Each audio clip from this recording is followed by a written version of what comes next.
Um, this is a special Detroit City Sportscast, a standalone special, if we will. We're not going to talk about, the Wings breaking hearts right now or the Tigers at the moment doing good. Um, we're not even going to mention the Pistons about to be ending. We'll save that for another time.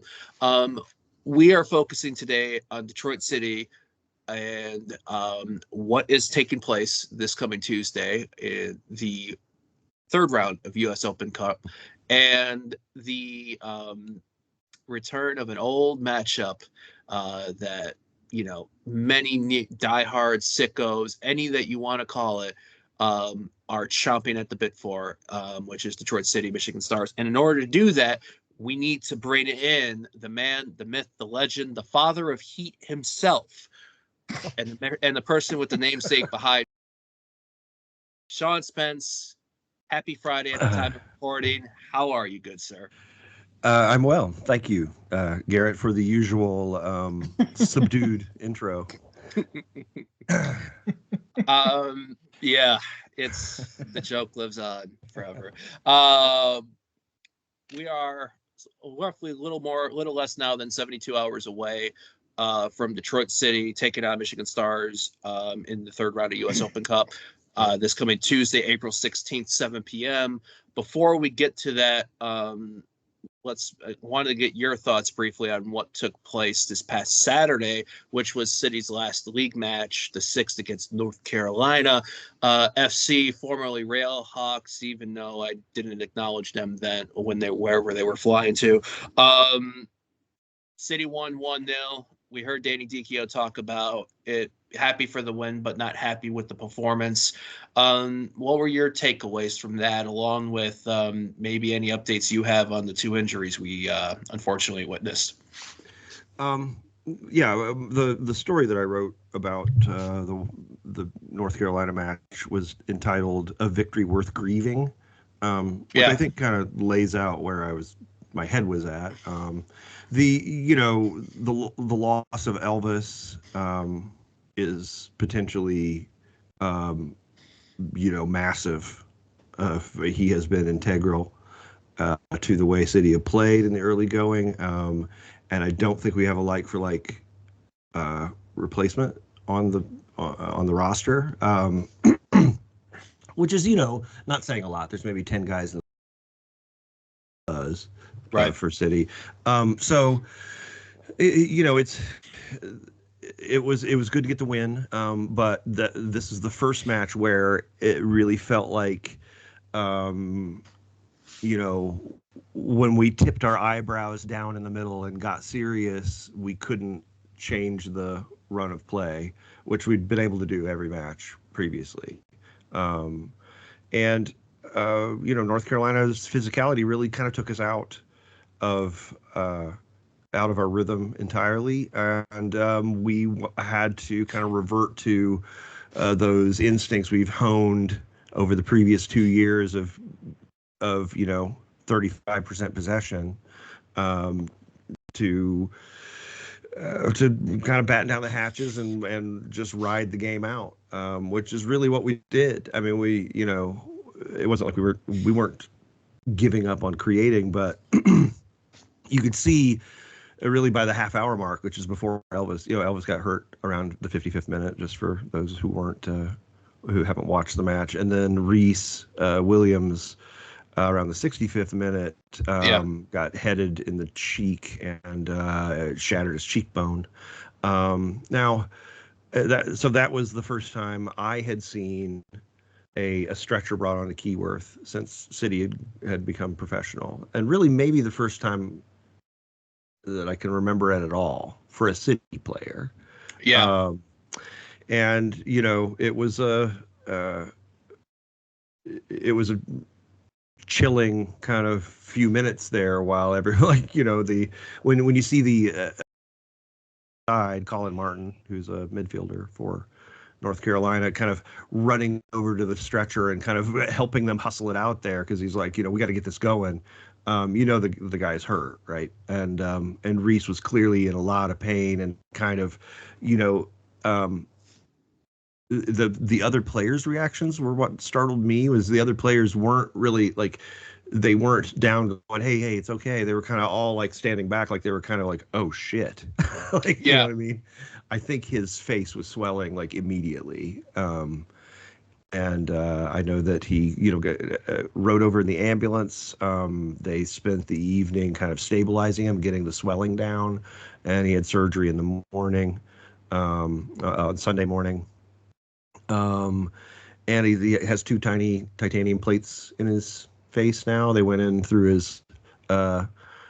through his soft palate and through his eyebrow, so he doesn't have scarring. He's still, pretty. Jesus. His modeling Yeah. career is intact. Um, so, yeah, and he, the horrifying thing that this is one of the things I wrote in my story was that the horrifying thing is, as bad as Reese's injury is, and it is bad. There's a possibility that, that he's back before Elvis is. Right. Because Elvis has a groin strain or a groin pull or a groin injury of some description. They had an MRI on Wednesday, and the fact that they haven't spoken publicly about the results of that MRI has me thinking it wasn't, exciting. The news they got wasn't like 2 weeks. It was more like, like that's how groins tend to be. It's either like, well, it's almost healed, or we'll see. Yep. It seems bad. Stay off it. And And a lot of, Sean, yeah. I was gonna say, you typically in soccer you are running a lot, and your groin has comes into play a lot in soccer. Oh yeah. So yeah, that could definitely be a problem. Yeah, And it's not ideal. It's one of the things I think that it's one of the sort of risks you take when you hire very experienced guys. Elvis is 31. mhm. Um, and it's not like, he's going to be way more susceptible to soft tissue injuries than a 26-year-old, but he probably will be slightly more susceptible, and it probably will be slightly slower to recover. And this is the downside of experience. So what worries me about these injuries, is that I don't know if we can play in the exact same way, um, with the roster minus Elvis. At the very least, we're going to need to change shape to continue to do so, I think. Right. So, we kind of got the system up and running, and then a very crucial, part of it goes down, and now we're back to the drawing board. So in some ways, it's nice to have a matchup against a, frankly, less talented squad on Tuesday than anything we're going to face in USL Championship, in the person of the Michigan Stars. The downside of it is that, the motivational sweepstakes.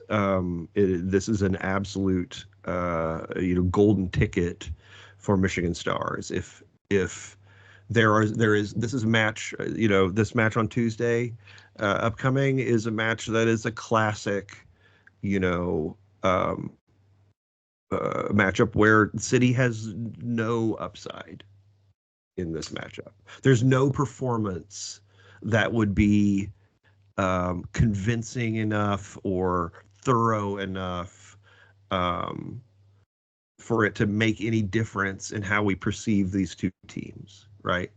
Yeah. If City wins 8-0, we're like, okay, that sounds about right. Yeah, fuck them hoes. Um, uh, Stars get me feeling some kind of way. I'm just going to say that. So if people have heard my appearances before, you're probably going to get a slightly more vociferous version of me when we're discussing Michigan Stars. The And there's no downside for the Stars. They can leave it all on the pitch. It is not entirely certain that the league they're in, NISA, is going to even survive the summer. Yeah. This might be the entirety of their competitive schedule. So all of their eggs effectively are in this basket on Tuesday. And they won Nisa last year. What did it get them? Nothing, right? Like nothing. So won it 2 years ago and made it to the final last year. Right. So they've been good in Nisa, and it's gotten them nothing. And so this match is really all that matters for them. Beating Detroit City would be, I really think that if the Stars pull off an upset on Tuesday, that George Trunkai, the owner of the Stars, probably he feels good about leaving after that, right? Like, so I don't know. High Plains drifter moment, just I wouldn't say driving off into the sunset, because in reality, it's just finding 75 to then get on the M53 north to the fucking boonies. Hey Garrett, two things. I just want to touch base with Sean with. Yeah. Before we fully transition out of the North Carolina match, Sean, I wanted to because I completely agree with you. It was a tough match against North Carolina. It was brutal for all, for lack of a better term. But as far as like a bright spot goes, and this is something that Garrett and I have talked about when it comes to like last year's team and this year's team, and as far as the resiliency goes, because it seems like if that was last year's team playing Saturday, we would have lost. It seems like this team showed some resiliency at Saturday, which is something that I don't know. Can you put that in your back pocket? Whereas if you don't play your best game, if you have two key injuries go down, you're still able to kind of pull through and still get the victory. And it's something that the head coach Danny Dicchio was talking about when the club put out that little video on social media at the end where he kind of acknowledged that. So what do you take as far as that goes? And then I wanted to ask you one quick thing about Victor Becerra as well. Okay. So I would say that it seems like Danny is saying, and I think I would say as well, that what happened against North Carolina won't be fully known until we see how it plays out over the next few matches. So if we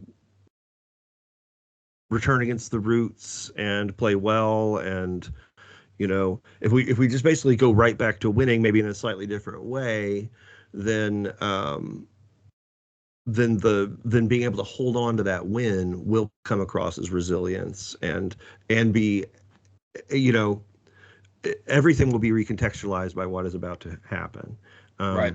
That's one of the hard things about talking about like what's going on early in the season, because it's like, well, we'll see, right?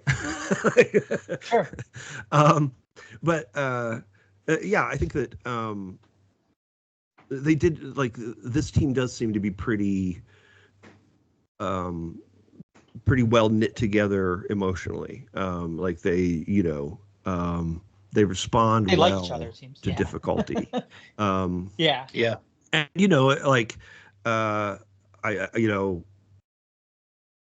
very physical match, like 45 fouls or something, 8 yellow cards. Well, yeah, and I think that in the past, I think we've kind of fetishized our comportment. Like we've been like, okay, well, we're going to be gentlemen, right? And I think this was a match where had we, insisted upon being gentlemen, it's like you're being a sucker, really, is what's happening. You're by refusing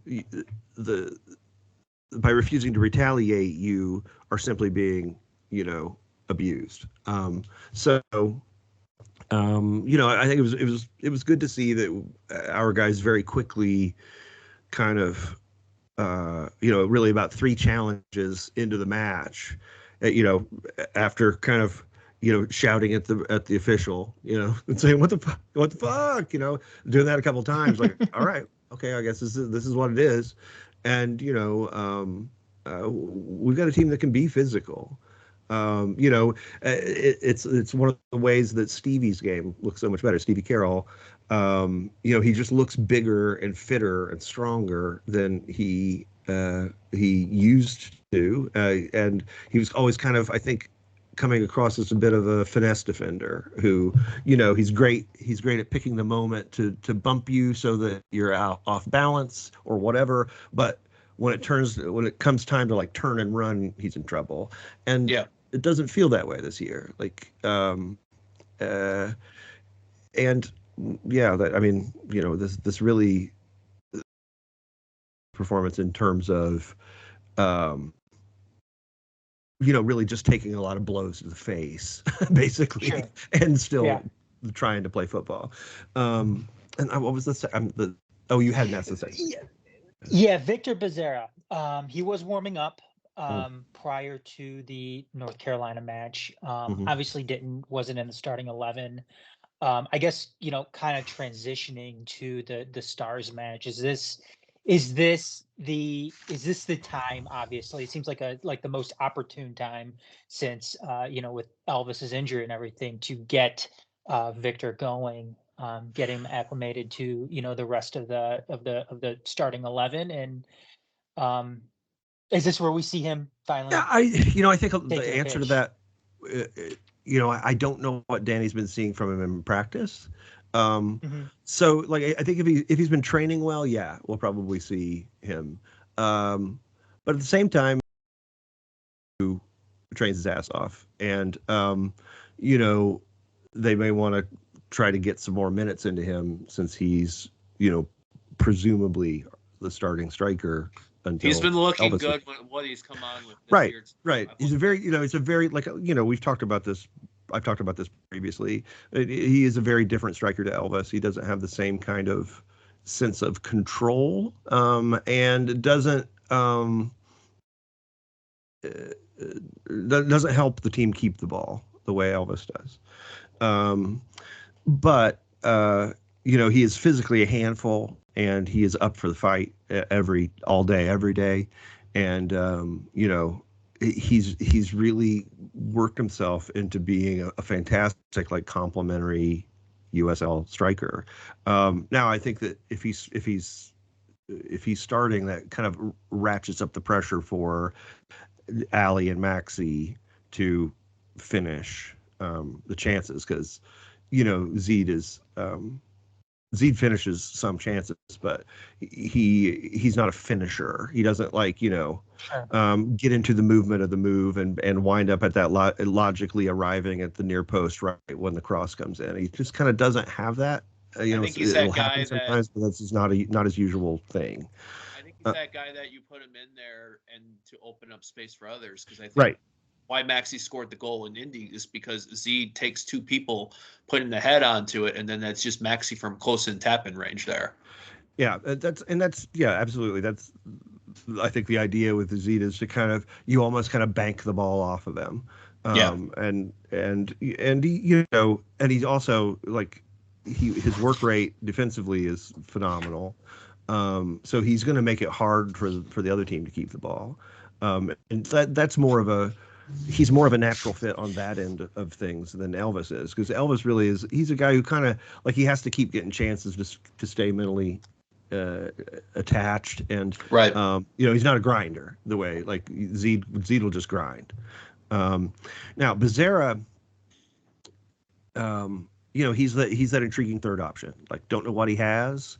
Like, just kind of picking what I know of his game out of the ether. Like, maybe he would be a slightly more possession oriented striker than Zed. Uh, I don't know. Well, I think we will get a chance to find out on against the Stars, though. I think he absolutely is in line for minutes, and if he's been training well, he could start.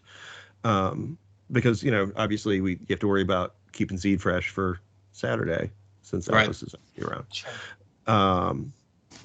I don't. I don't know what level of of like squad rotation to expect to see on Tuesday, but I think that we'll definitely see some. We're deep enough into the season here, having played these 4 matches, that there will probably be some guys who have already got little lingering things that it would be best if they could just kind of take that extra week off. So maybe we'll see some guys shuffled to the bench, and we'll who I don't, one of Lai or James sitting for Dom wouldn't be a surprise. Ryan Williams maybe too. Maybe it's Ryan Williams on the right instead of Ben. Maybe Ben on the left playing, inside left and giving Ali some time off.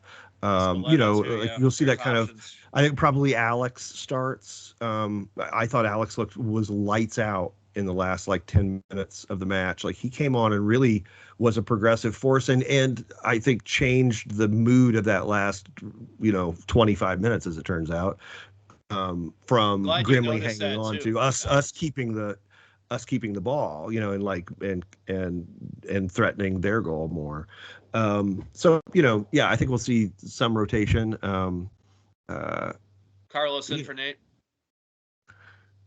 Yeah, probably, maybe. I mean, the thing is, every swap you suggest sounds like it could be fine, right. But they have a cumulative effect, and there's a motivational, kind of irreducible element there, where if you swap out 5 or 6 starters, it's very difficult to tell the starting to get the starting 11 to come out there with the proper sharpness and intensity. The vibe is just going to feel like, well, you think these guys suck, it's there's a certain amount of that is very difficult to undo. So I think that's kind of the limiting thing here. I don't feel confident that the thing about the Stars is they have always been a tough out for us. Detroit City has almost always beaten them, and it has always been a difficult match.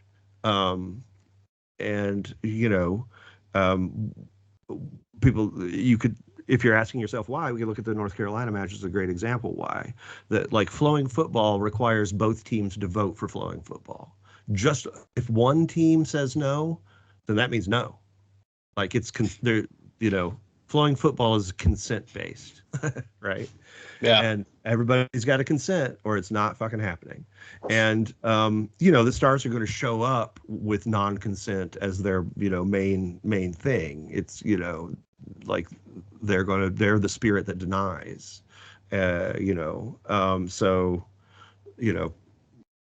There's no amount of dark arts that we could think that's beyond the pale for these guys. No.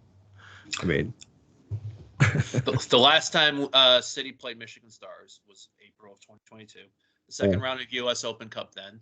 A game in which their main number 1 goalkeeper for years now, I always forget his first name, but Makruba. Tatenda Makruba.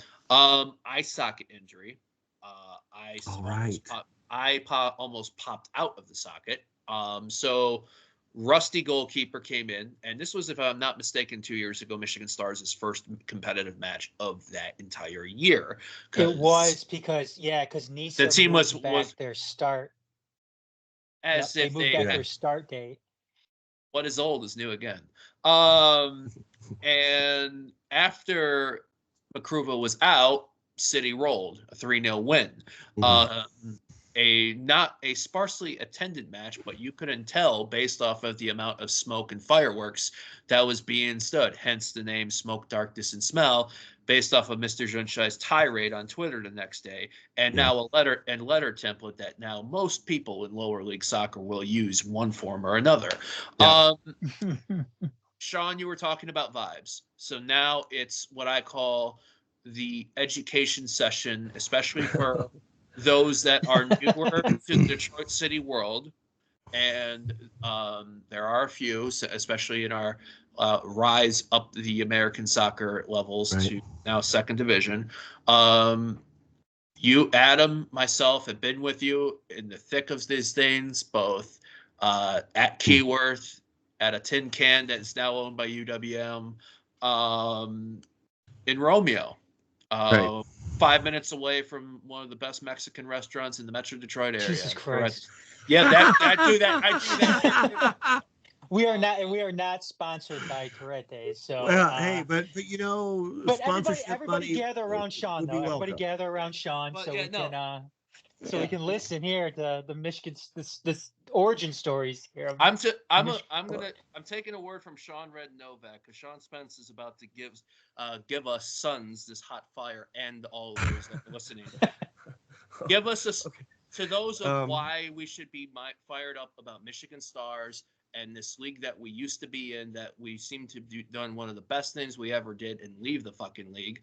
Tell the story, my friend.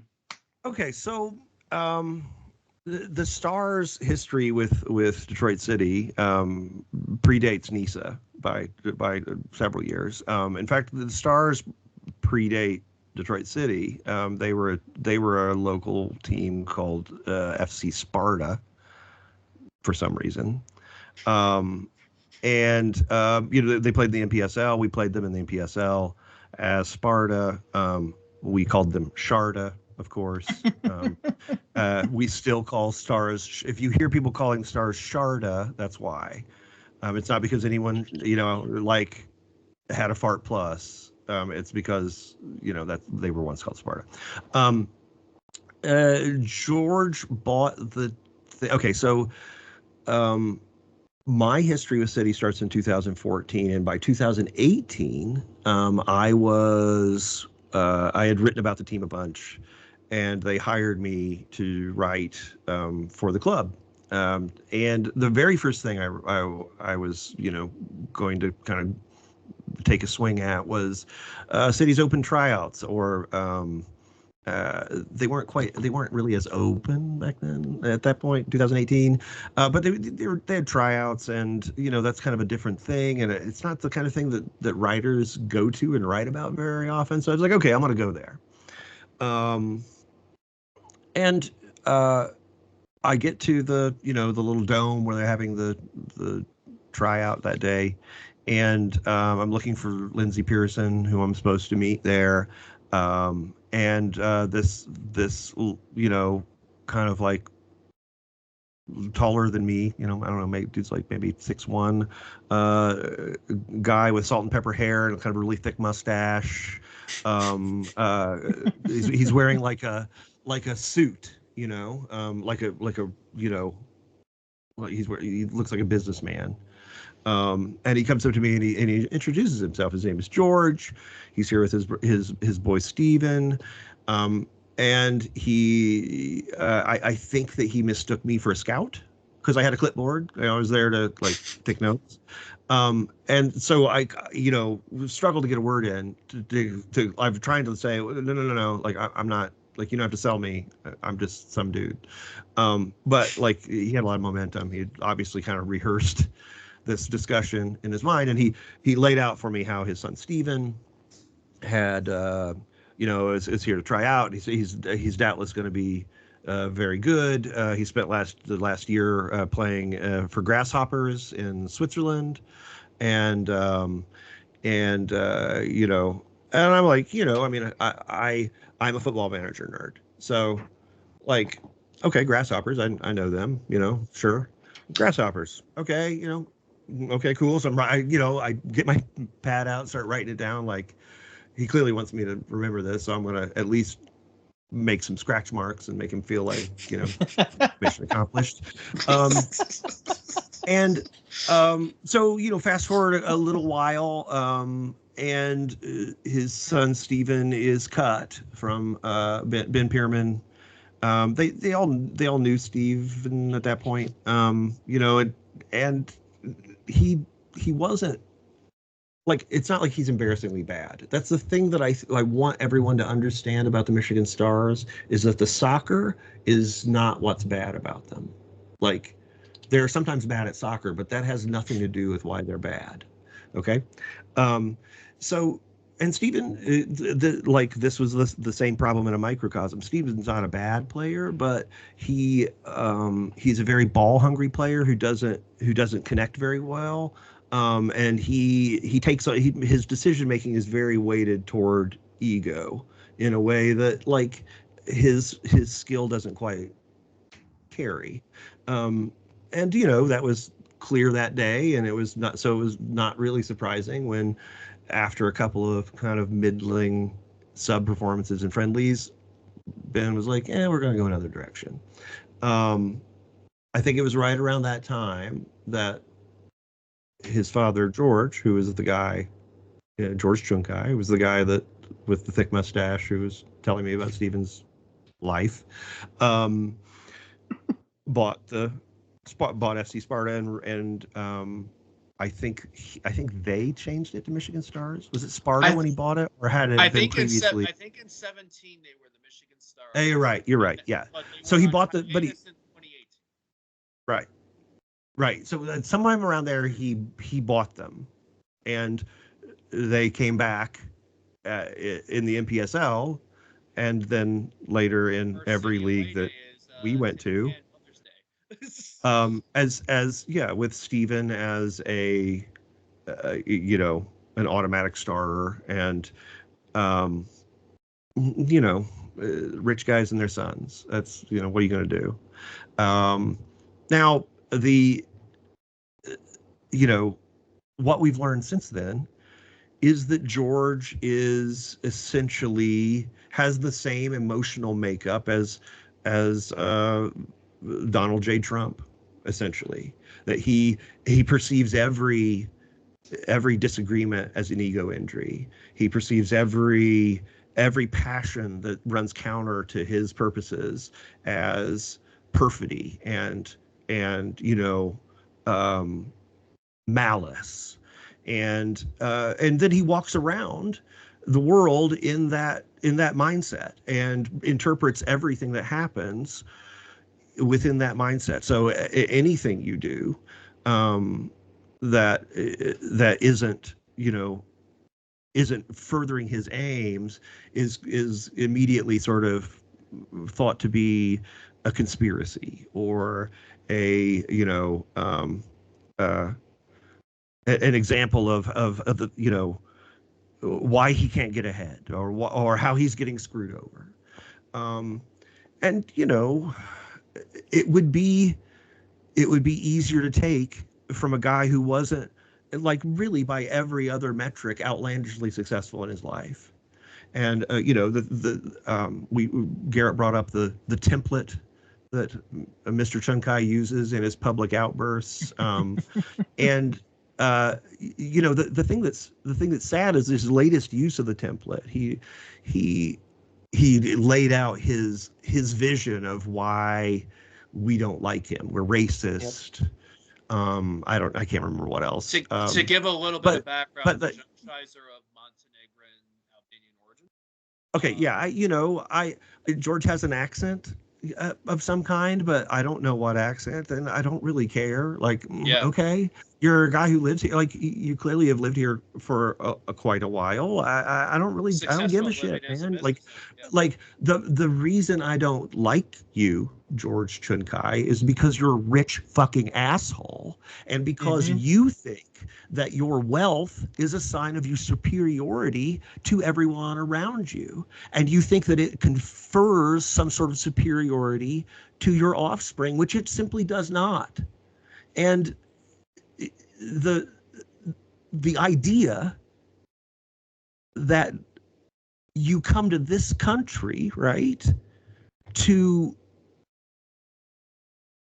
insist that everyone do it your way is like, I just don't get it. I don't get how you succeed wildly in business and have all this money and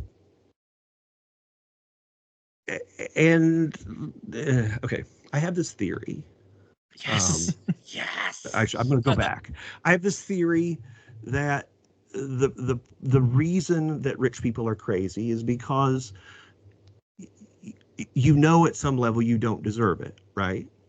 Like every single piece of the puzzle of the American psychology is like, you deserve it, you deserve it, you deserve it, you deserve it, you deserve it, you deserve it. That is the subconscious muttering of the subconscious of America, telling us it's fine, it's fine, it's fine. Listen, listen, listen. I know. We colonized the world. We took all their stuff.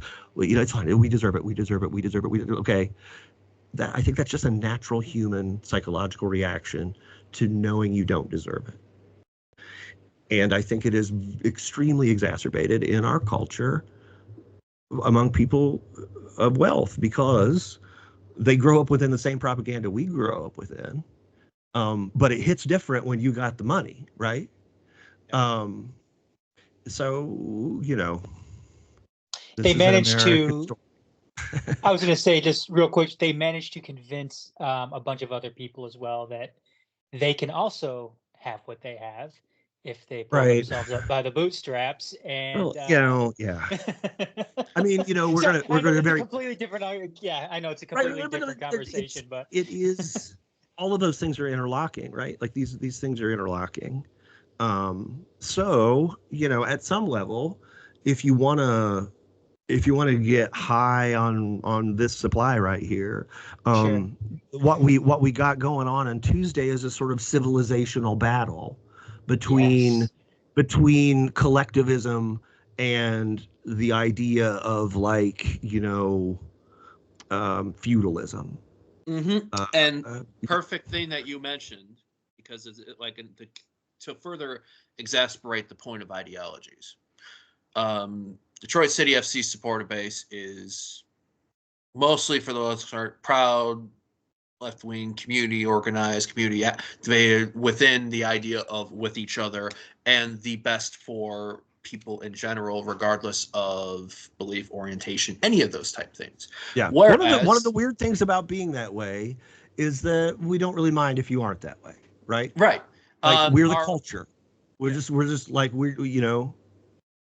sure, you can be whatever kind of weirdo you want to be. Like we got yes, we do have libertarians in the group, okay?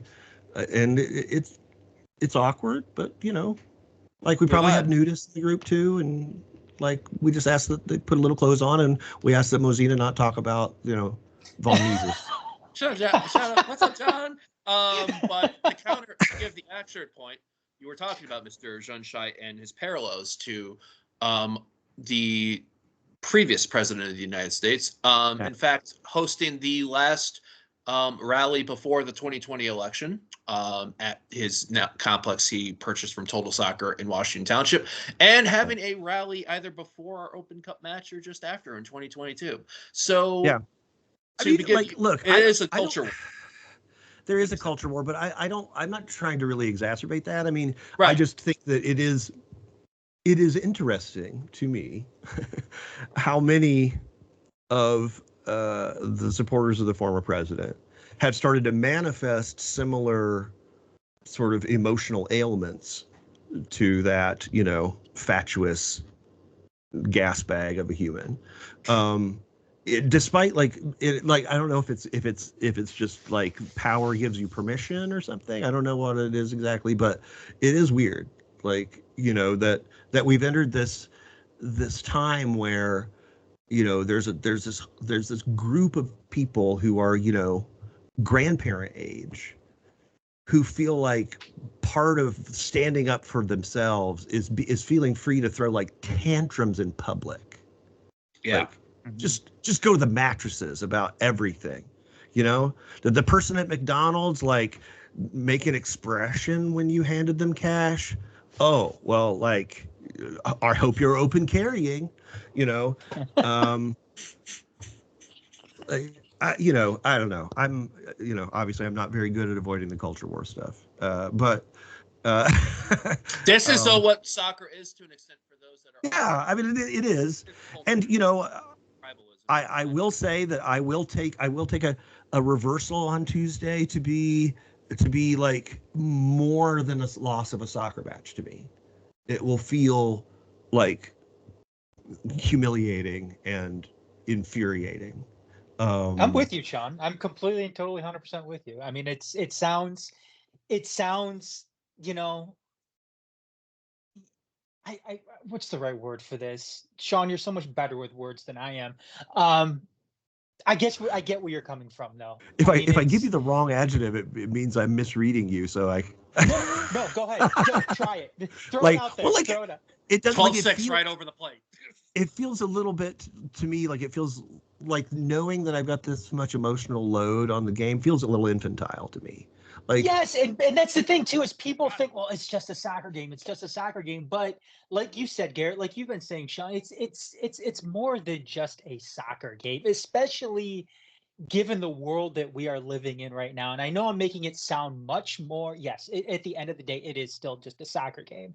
But given, the where things are in the world right now, right, it's much more than that for the people that have invested their time into right. this team, because I, it is a grassroots team. People spend a lot of time with yeah. this team and investing their time with this team. Yeah, I guess maybe that I haven't like you asked me for the history and I kind of like got sidetracked a little bit, No, but that's the like history, though. they really That's this fair this amount. really these are dramatically different types of football teams. Now they are on the pitch. This is going to be a competitive match probably because of the stakes disparity that we've already discussed. Um, but off the field, these teams are polar opposites of one another. Detroit City is an example of the way clubs have been built across the world since clubs started being built. A community comes together. There are some leaders, but the fact is that like if those five guys hadn't had 1,200 people show up for the first match and like we didn't have hordes of people showing up and throwing themselves into this thing, it would have gone down. You know, we would not be a pro team right now. It just wouldn't have. Like Sean, Todd, Alex, Dave, they're great. They're great guys and they're talented and smart and clever, but we know how, like the fact is that them being talented and smart and clever, they needed the biomass of the supporters and the passion to make their cleverness count.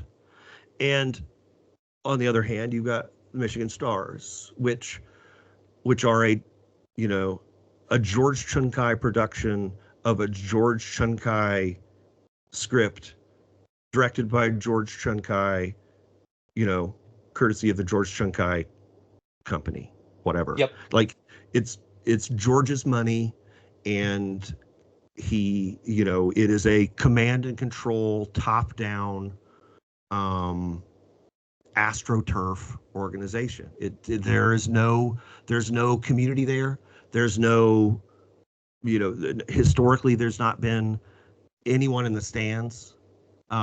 Their first few years, they were openly contemptuous of the idea of wanting people in the stands. This was almost like a kind of a Flint Bucks kind of a thing, where they were like, we're here to help players, whatever. Because the real fact was that they were here to give Steven a team to play on. Yep. Right. The first time he did that. We'll talk about the second one later. Right. So what I'm saying is that if you're kind of like, well, I don't understand where all the passion comes from. Like, what we're talking about here is a team that, showed up, saw our ethos, like they saw what we were doing. Fuck MLS, right? We're going to stay independent. We're going to do this our own way. We're not going to just lean on a millionaire. And he was like, well, I'm a millionaire, and if the sad fact is that if George Chunkai wasn't so sort of personally repellent, if he was able to just sort of be cool when USL came to town, we would probably be locked out of this market, because the Michigan Stars would be in the USL Championship, and we would be like, what are we going to do, Chattanooga? You and me, brother, right? I mean, seriously. Hell yeah, brother. That is why that's where the malice comes from, right? is that Absolutely. you came in and tried to sandbag us and tried to just basically go to all the people we'd said, fuck you, we're doing this our way, and go, you know what? If you want to work with me, we can fuck them over and just leave them like stuck at Keyworth playing in the NPSL forever. It's And it didn't work out for a lot of reasons. You'll read in my book one day. I don't know. But yeah, I mean, there are reasons beyond just sort of them existing in the same space and being dicks that this means something. Apparently, just a couple of things, though. Yeah.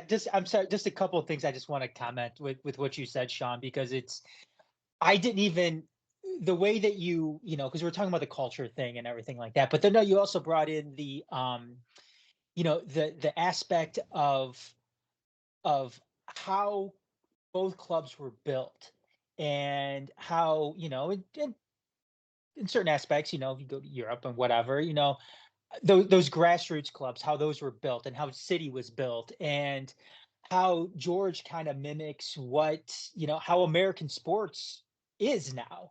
You Right. can't build a grassroots club because grassroots clubs typically don't exist.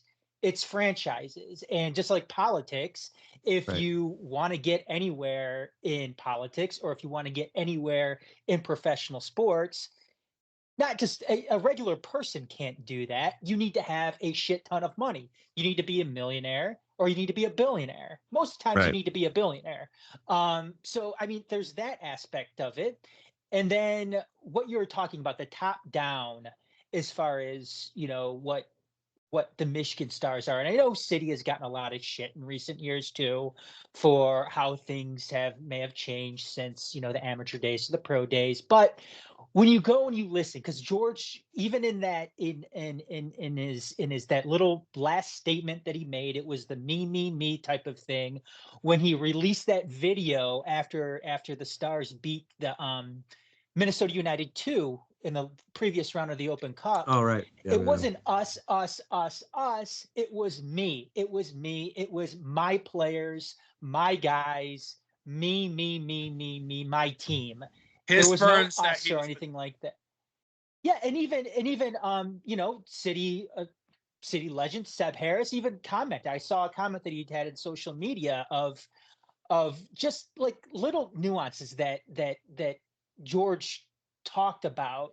He was thanking his guys in the starting 11, but didn't go and thank the rest of the team who didn't get Who a chance to manages the team? play. Yeah, exactly. And Used to be the George. rest, yeah, the rest of the guys who helped the other guys, who helped the starting 11 train and get ready for that match. They weren't mentioned at all. So again, Yeah. I love that you brought up those points The, on both ends of that. it's difficult because um, we're watching Nisa sort of gradually fall into the tar pit, right? Yeah. And the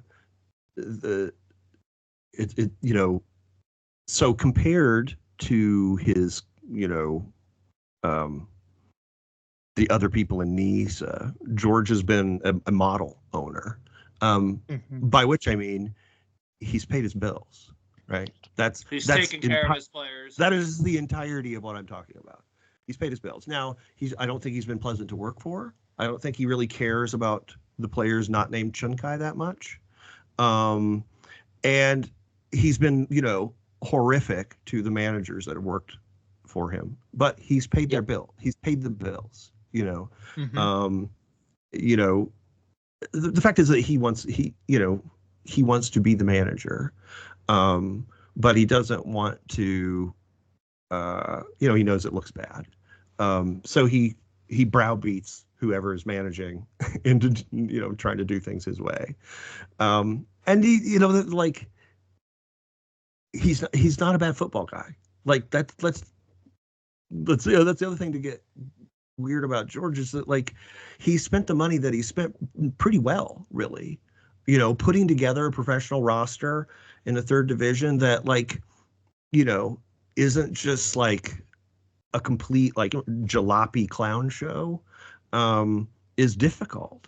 And he's done a pretty good job. You know, now would Devin, like, what would have happened if Devin hadn't, you know, had the stars to go to after college? Right. This is why, you know, I laugh when I talk about Nisa, because what can you do? Um, but like it absolutely fills a, you know, we just need more clubs in the United States. So like it doesn't matter if it's a shitty fucking clown show. It's 22 roster spots like for guys that can like train 5 days a week now. Like, you know, like we just need like 100 more of those. And you know, that to me, as a person who's been kind of like into hoping American soccer is going to do the thing that you know it's done everywhere else, like that's the real problem with MLS to me. Yes, the structure of it sucks or whatever, but the real problem is that it will never encompass all of these communities that want to play football. You know, like we should really have about 150 professional teams in the United States minimum. Yep. Yeah. And we've got like what 45. You know, really. Because like, I mean, okay, I guess more like 60 now, but it's not enough. And we need these clubs, and so you know it presents this opportunity for grifters to kind of try to, well, grifters and clowns, right? There's people that are trying to really make some football but don't have the resources to do it, and then there's people who are like, I could probably pocket some of this money if I if I get this ball rolling right. And that's Nisa. Yeah. Like, hey.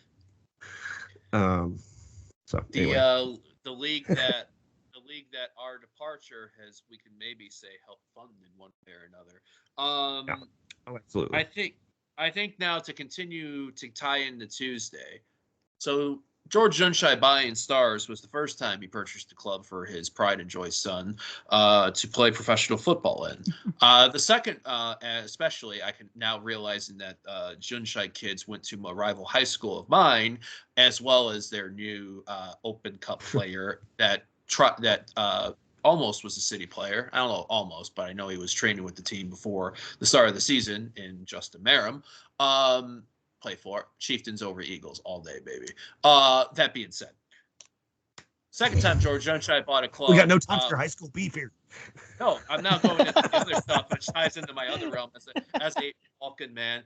George Junshai bought a Slovenian club last year, Nova Gorica, for his controlling stake so his son can play, who only featured a couple of times.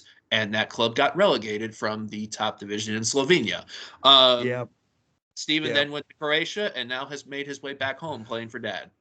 I mean, let there be no, like, you know, I am a person who has at times struggled to feel loved by my parents, right? And I have to imagine that is not a struggle that Steven Junshai will ever be burdened with as an adult. Robert, maybe. You know, I'm not gonna talk on Robert. Like, maybe he's just not that into football. I don't know. But it's clear if you're Steven, that your dad is willing to like spend dumb money and just break shit to, you know, try to pave the way for you. Now, you know, of course there's ways that can be fucked up, right? But like it really is remarkable to watch because like it's funny and a little bit sad, right? Because it was clear 3 years ago that Steven had peaked, and you know he was 25 or whatever at the time, and it's like, look, this you are what you are. You're a pretty decent winger. You'll be really good in like rec leagues until you're 50. You know, you probably stay in good shape. You can roll up in a badass sports car, you know, A G-Wagon. come jumping out and warm up just by doing keepy uppies by yourself. Awesome. But in terms of being a functional member of an 11, you're just it's look, you're a defensive winger, like it's not exciting. You don't have the technical skills or the mentality or the vision or any of the little X factors that might put you over the hump and give us a reason to select you. You're just sort of a lump of mediocre. It's fine, but it's different. If you're talking about a kid in high school, you'd be like, this kid's great. He's great. But when you go to professional, that's when it gets mean. And I'm not even being mean. You just don't have any plus anything. You're okay at everything, sorta, and you're kind of a douchey presence in the locker room, and you work hard when it seems like you're going to get credit for working hard, but are you a grinder? Not, I mean, I don't know. I don't think so. So sorry, you're just not good enough, and I hope that we're going to demonstrate that on Tuesday, emphatically. Explain why Detroit City wins on Tuesday, and also possibly explain why there's a chance they may not win. Okay. I mean, I'll do the may not win first. Football is the sport created by humans most given to fluky results. It is, I'm not going to get into it. I've written thousands and thousands of words about how football is unique in that the ball is never fully controlled. So it means that the game is in an indeterminate state a lot of the time. And what that means is that, you can get a weird bounce and you're down 1-0 and now goals are hard to come by. And this is a team that is fired up and ready to do nothing but kick you in the fucking balls for 90 minutes if that means they win. And, this defense has not been the kind of icy, imperious defensive fortress that we've seen in the past. They've looked really good a lot of the time, and they look good going forward. But they do have little moments where something like a break will go against them, and it gets weird. So that's how they could lose. It's fucking football. You could always lose. Right. You know what? I kind of see it how to because earlier you were talking, Sean, about how there really isn't anything for City to gain in any of this. Right. It's they could win 8-0 and it's whatever. Yeah. That's what you're all the motivational arrows point toward the stars. Exactly. It reminds me, and Garret, you probably relate to this being a Central grad, but it reminds me of college sport. Yeah, it reminds me of fuck the chips. It reminds me of Eastern grad over there. Yeah. In college sports when University of Michigan or Michigan Eastern State would. Central in 2007 football. Yeah, they would bring in a mid-major school, doing them a solid. Right, like a huge payday for the mid-major. Oh yeah, we were exactly, and all of in the major conference, is thinking it's going to be a cupcake, and all of a sudden, at the end of the day, it's the mid-major who is coming out on top. North Dakota State beating Central Michigan by 30 points. Right. Appalachian State beat Michigan back in 2006, I believe. We can't remember what. Sorry, Sean, go ahead. Exactly. Well, but the problem, it's one of those things where the motivational weights are all on one side, and then if a single break goes toward the dog, it gets worse. Right now the favored team is kind of panicking, or you're trying, they understand they shouldn't be panicking, and they're trying to okay, we're fine. So you're kind of entering like personal therapy while you're trying to play the match. Like, we're fine. This is going to be okay. We're just going to keep playing our football. It's going to be fine. But, that's not really a way you want to feel while you're trying to Yeah. you want to just go out there and feel like, yeah, we're kicking ass. And conversely, the underdogs are like, now the wind's in their sails. Like, it's not just them that's on their side. Fate's on their side. Let's go get this. Yep. So yeah, that's how things go. Now, the way I do still think there's probably like a 80% chance that City just comes out, controls the match, like gets a couple early goals, and sort of like very much, kind of contemptuously holds them off. Like, because this, like, we're not just in two different levels now. I think we're fully a USL championship side. We're a good USL championship side, and they're an okay NISA side. Like, Right. if both teams played a form, like, there's gonna, like, our fans don't know how to do olays, but like olays would be in order, I think. Yeah. Does this maybe come down to I hate putting it in these terms, but how important this is for City? Because obviously this isn't as important for City in some respect as it is for the Stars. So, I mean, it seems like that's kind of what we've been alluding to a little bit here. And do you think that Trevor has sat down with Danny and kind of, maybe done one of these with him to kind of let him know what he's in for? Because this is Danny's first Yeah. Michigan Stars experience. I don't think I educated him on shooting. I think that,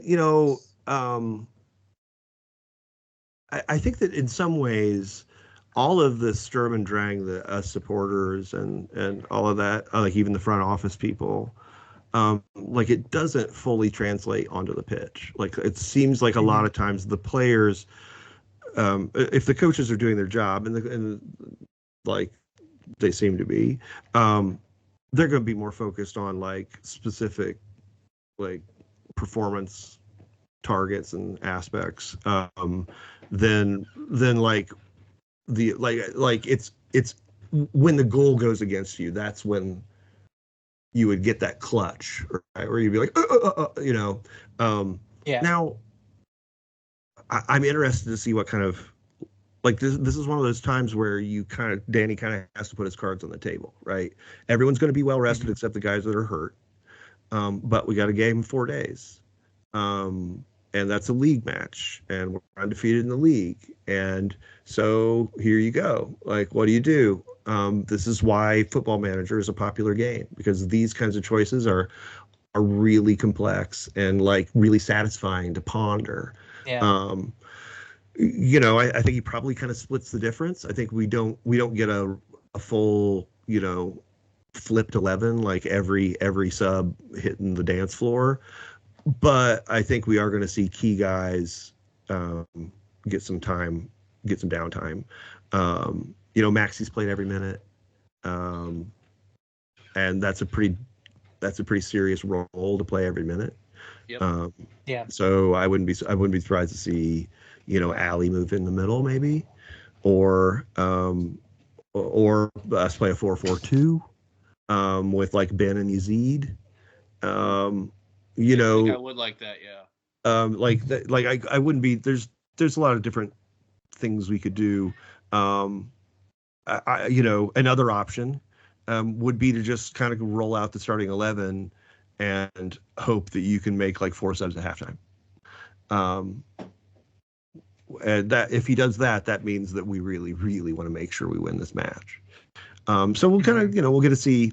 We'll get to have Danny put his cards on the table a little bit here. And, no matter what happens on Wednesday, you're either going to be, you're going to be getting ready for Oakland Roots. And if you've lost that match, you're like, well, okay, at least, it's just the league. Like, we're just trying to, stay unbeaten in the league. All right. What do you, when this all said and done, and the dark arts of stars mixed in with the. I was referring it was going to be our like I equated it in our post match on Saturday to me feeling like I feel like what Francis Scott Key felt when he wrote the Star Spangled Banner in the stands because it's the Open Cup brings out a lot of City fans that of the old days that don't really go to games as much anymore. They'll come to the Open Cup. They'll come for Sharda. It's going to be the atmosphere that people use and take photos of and promote in Detroit City stuff as recent as the Guardian article about the USL Championship this week. If you're somebody who like the thing about this Open Cup matches, the season ticket, nobody has tickets to this automatically, right? So if you haven't been to a City match recently or haven't been to one at all, like this is an opportunity to get in to see them, and to get in to see them on an evening when the weirdos are going to be like full weirdo. Sicko Nation full of Sicko Nation is going to be like, there's going to be so many people cleaning the glass and saying haha yes.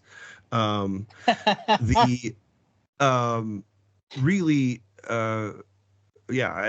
should be a pretty pulsating night. I think I'm excited to see it. 4-1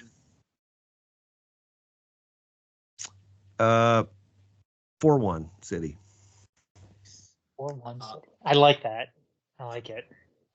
I really want a clean sheet, although we don't get clean sheets back to back usually against Stars. So I know the last time we 3-0 them, but things happened that allowed that. Adam, what about you? You want to hear something? You want to hear something kind of spooky? Go. And maybe not good. And if Oh God. Bad spooky. God damn it, Adam. It's a bad spooky.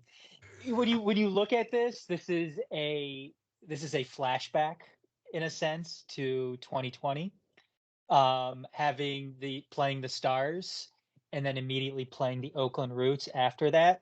Fuck. Oh yeah. The last time this happened, last time the Stars was September 21st, 2020. We lost to the Stars 2-0 during the bubble at Keyworth. Yep. Last time on September 24th for Detroit City. Fletch and I were the only two. On September 24th, we beat the Oakland Roots 2-1, and then that's when we went on our run. First time that famous run where we That was Well, that was the year that we didn't know if it was actually going to happen, so they didn't call a bunch of guys back. Like Cyrus, I think, was on the roster, but hadn't worked out yet. Stevie had a knee operation that he hadn't had yet. Was just limping around on one leg. Nate had a wedding, so he was unavailable for the tournament. Right, and the match before that, they had Chattanooga had come in and played a 6'3" dude at attacking midfielder and airily bombed the shit out of us, and we lost to them. And then the Stars had seen that and did the same thing to us, and we lost 2-1. 2-0. Going to Fatmob. We didn't get a goal. No, and Fatmob is it's great going back and looking at this. Our top, because what did we do in this one? Sean, you mentioned a 4-4-2. Parker Siegfried was in goal. I remember that. Yep. That loss against the Stars, we ran a 2-3-3-2. Now I'm not going to ask Garrett because he probably knows. Yeah. Sean, who was up top for us in that match against the Stars when we lost 2-0 to them? It wasn't Sean because he came on to score the tying goal.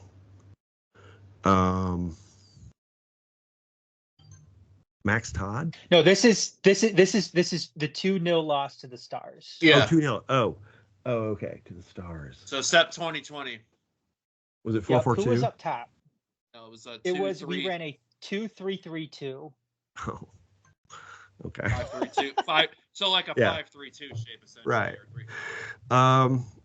Shit, I don't remember. Max Todd, Yazid Matthews. Okay. And Max so it was Todd the Atlas Killers. had Ryan Peterson on the bench too that year as well because Right. he scored the game winner against Ruiz the second time we beat him 2-1 in that tournament. Yep. Yeah, that match sucked. And yeah, but the bright side is counterpoint, Adam. When 2020 happened, we played the Stars on a Monday, and then we played the Roots on a Thursday. So it was 2 days in between. This time we have 3 days in between.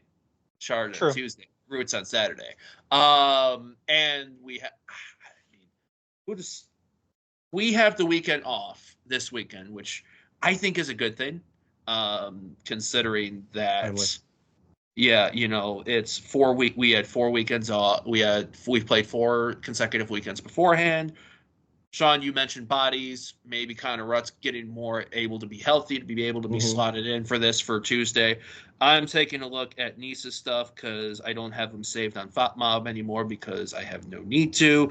They are playing, Michigan Stars they are also off. But the problem with Stars for them, we have a Saturday afternoon game.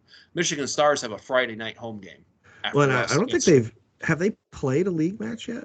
They played Savannah Clovers. They were down 2-1 going into stoppage time. And 451 panelist Rod Green gave us the update that Savannah made some dumb choices with their 4 subs that they had, and they gave up goals in the 93rd and the 95th to lose the Sharks. That was a weird match too for the Stars, just because Steven didn't start and Leon Marich didn't start either, and then Justin Merrim wasn't even the. He didn't. Well, I don't think it sounds like. I don't think Justin Merrim is an Open Cup. Right. He's just working out. Like, he's waiting for an MLS team to get an injury and go, okay, we got to call Justin Merrim. Like, Yeah. If he wanted to just play anywhere, City would sign him. Yeah. But we can't afford him. Like, this dude wants to. He made a $500,000 last year roughly. Right. He's not got a lot of contracts left. He's looking for $250,000 or something. Like, we just don't have that kind of money. So, like, I mean, if he's on the pitch, like, he could be a problem. But honestly, he's not going to have enough cohesion and fitness to really, like, if we really any of our defenders, he's probably going to play. Talent around him too. I mean, he's just I mean, it's going to be a frustrating night for him if he plays. One of our players from 2020 that was with us is going to be with Sharda on Tuesday, and that is Sebastian Capizzucci. And I mean, if he's getting a lot of minutes for them, and that fills me with confidence. Adam, what do you see? What's your prediction for Tuesday? Other than a lot of smoke. A lot of smoke, a lot of darkness. Definitely smells homey. I'm going to go 2-0 City. 2-0 City. Workmanlike. I'm a little nervous about this match just because of really everything that you said, Sean. Last year with Gold Star too. Yeah, our with heading into this one, the fact that it's not a match that it's a match like you guys said, we're supposed to win. A lot to a little. And we saw what happened last year when we only won 1-0 to Gold Star. Obviously, I think that there were we should have lost that game. We should have lost that game too. But you can kind of see though what happens though when you don't go out and destroy a NISA opposition or a third division team. You go to Louisville 4 days later, and then you regret making that there and back. And a lot of uncomfortable questions start to be asked, and I don't want that to happen with this team because we're vibing right now. And this could be one of those games, if you're not careful, that could be one of those factors that derail a season for you in some sense. 2 points. 2 points defines a trend, right? So, like, exactly. Like, we need to get back to vibing, and then the way the North Carolina match played out can just be like it was one of those days. Sure. And not like the an omen of doom. But one thing I am comfortable about is we talked about like the the juxtapositions between Detroit City and Michigan Stars, the way that one team is ran and the way the other team is ran. um I the way that it seems like this is a real professionally run sporting side that City has here, Right. unlike Michigan Stars. Right. And I mean, like I the entirely different size economies. Like sure. really, we like okay. So like I was just trying to think of a good example, and it's like this. Like City have had to build. It's like City have had to build an economy Yes. that can spin off $1 million, $2 million a year to pay players, and like so, and what the Stars do is George gives them $1 million a year to pay players. So it's just entirely different things. City are a small village, right? There's 40, 50 people that work for City, probably 49 if I'm being really honest, right? Because 50 means a lot of It's a new level. A lot of new rules kick in. Yep. And the Stars are what, like 6 people, maybe. Like 3 or 4 coaches, George, somebody who does social media, maybe somebody else like is technically an attorney who looks at the contracts. That's it.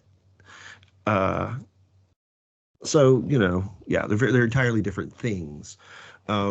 But that doesn't necessarily mean that we're going to, yes, we have huge advantages going into the match, but every match is its own thing. I am confident that we're going to do well, but I'm cognizant of the how narrow the path we're walking and how far the fall if we stumble. Absolutely.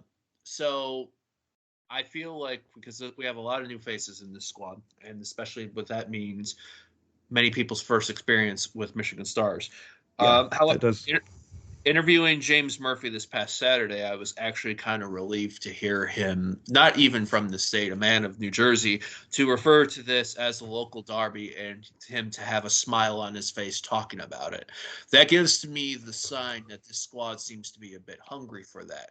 Right. When you account to the fact that you also have where I feel like the people that are really, really motivated about this fact that it is Michigan Stars coming to them and having to be our opponent isn't really, I don't think, anyone so much in Detroit City as far as the day-to-day employees of the club, but everyone, us sickos in the stands and are around there that are salivating at the moment. That, like, as I'm remembering, having to subscribe to Tiffany James on the way to Napa away in 2019. I didn't do the description, somebody else did, of why we call Michigan Stars Sharda. Andy Ridgway's most white knuckle moment, but song for another time. Point being is this: people are fired up about this game, and I think the players are also fired up about this game too, which is a good sign. It's interesting. Like James is the guy who, he's the guy I'm worried about him getting like some rest, but at the same time, I absolutely want him on the field for this one. Because I think he's going to stick somebody in, and it's going to be great. I think if anybody's going to enjoy this match, it's going to be James Murphy. Right. And there's likely to be like, I mean, let's just like, if you haven't watched matches between the Stars and City before, like, there's going to be some bullshit.